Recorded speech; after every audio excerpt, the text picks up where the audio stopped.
বালক সগরব 600 মিটার দৌড় 3 গুল্লা।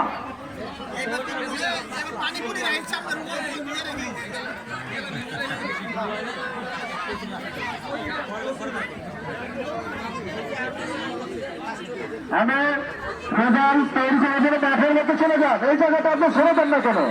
মাঠের মধ্যে যে রেজাল্ট তৈরি করেন, আবার পরবর্তী অংশগ্রহণকারীদেরকে সুযোগ দেন।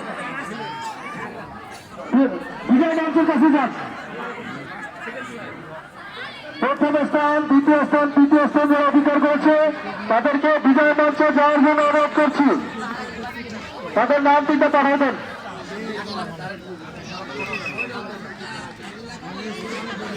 বিজয় নাম তিনটা আমার কাছে পাঠিয়ে দেন না কেন?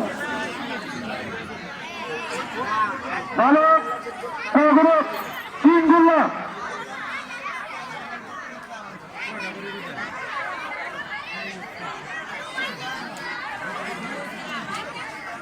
এরপরে আজকের আকর্ষণীয় খেলা রেডি থাকবে আমাদের অতিথিদের খেলা।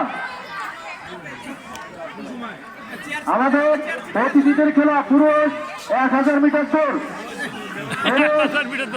শুরু হয়ে গেল। বালক সগরব কেউ কাউকে ধরবে না, কেউ কাউকে ধরবে না। দেখা যাক কে ফার্স্ট, কে হয় সেকেন্ড, কে হয় থার্ড। এই দ্বিতীয় গুল্লা শুরু। এই দ্বিতীয় গুলোর পরে আরো এক গুলো হবে। দেখা যাক কে হয় ফার্স্ট, কে সেকেন্ড, কে থার্ড। এই শেষ গুল্লা, এই শেষ গুল্লা। দেখা যাক হাড্ডাহাড্ডি লড়াই। দেখা যাক শেষ গুল্লা ফার্স্ট, সেকেন্ড, থার্ড নির্ণয় করেন। বুঝা নাম লিখতে কতক্ষণ লাগবে? ফার্স্ট, সেকেন্ড, থার্ড আমরা 3 জন বিজয়ীকে পেলাম। আমাদেরকে বিজয় মঞ্চে যাওয়ার জন্য অনুরোধ করছি।